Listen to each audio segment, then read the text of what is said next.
So we come to the final scene in the play.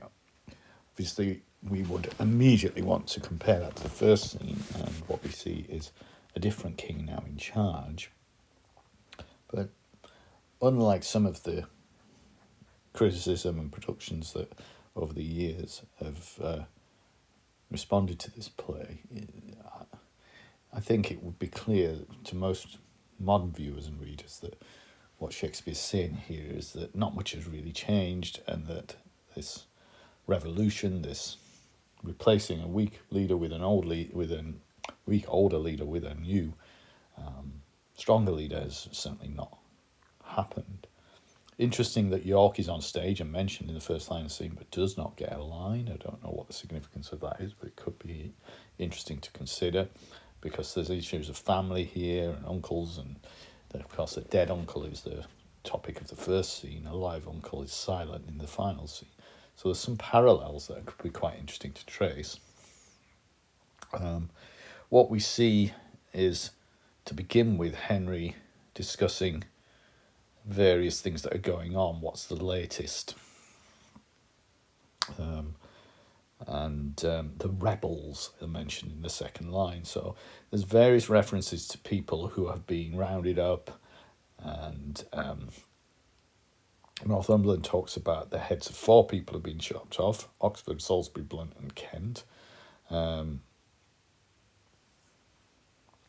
So it's a bloody kind of regime, and we saw that when he first arrived as he killed Bushy and Green, that, this idea of chopping people's heads off, we didn't really see much evidence of Richard doing that. He saw him being somewhat callous, perhaps responsible for the murder of his uncle, but we didn't see him ordering people to be executed. We then get more news from somebody else. Lord Fitzwater comes in, and there's 2 more people who've been beheaded: Brockus and Bennett Seeley.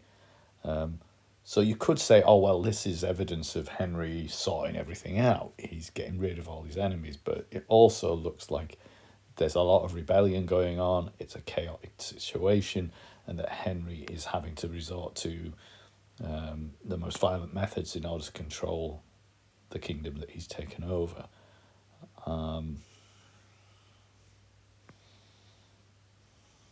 We hear that the Abbot of Westminster, who was one of his enemies, has died, but that Carlisle is still living.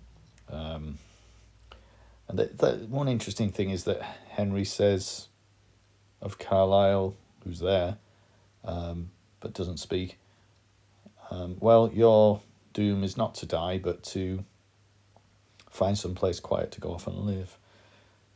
Now, again, that could be showing Henry to be a better king than Richard, less sort of vengeful and driven by emotions, but it also does replicate largely what Henry had done to him, and it replicates Richard's decision to exile him rather than to treat him with any further punishment, and that may be seen as a weakness. However, we then get Exton coming in the most dramatic fashion imaginable. He's dragging the coffin with him. Quite why he feels he needs to do that might be debatable, but it obviously creates an extremely dramatic visual effect of having Richard's coffin dragged onto the stage. So there's a clear opposite from the beginning of the play there, with a Richard who was very much living and breathing and is now not. But also, sometimes we've seen productions where a coffin is placed on the stage at the start of the play representing Gloucester's coffin, who is the subject of the debate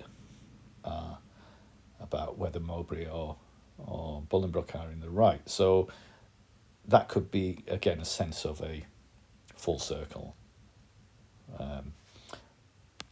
structure.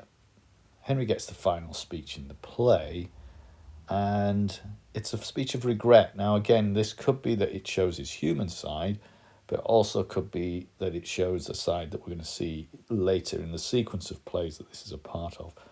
So in the Henry IV plays that follow, there's 2 of those, and increasingly through those plays, Henry seems sickly, weak, not in control of the situation, under threat, not an effective king, not respected even by his own son.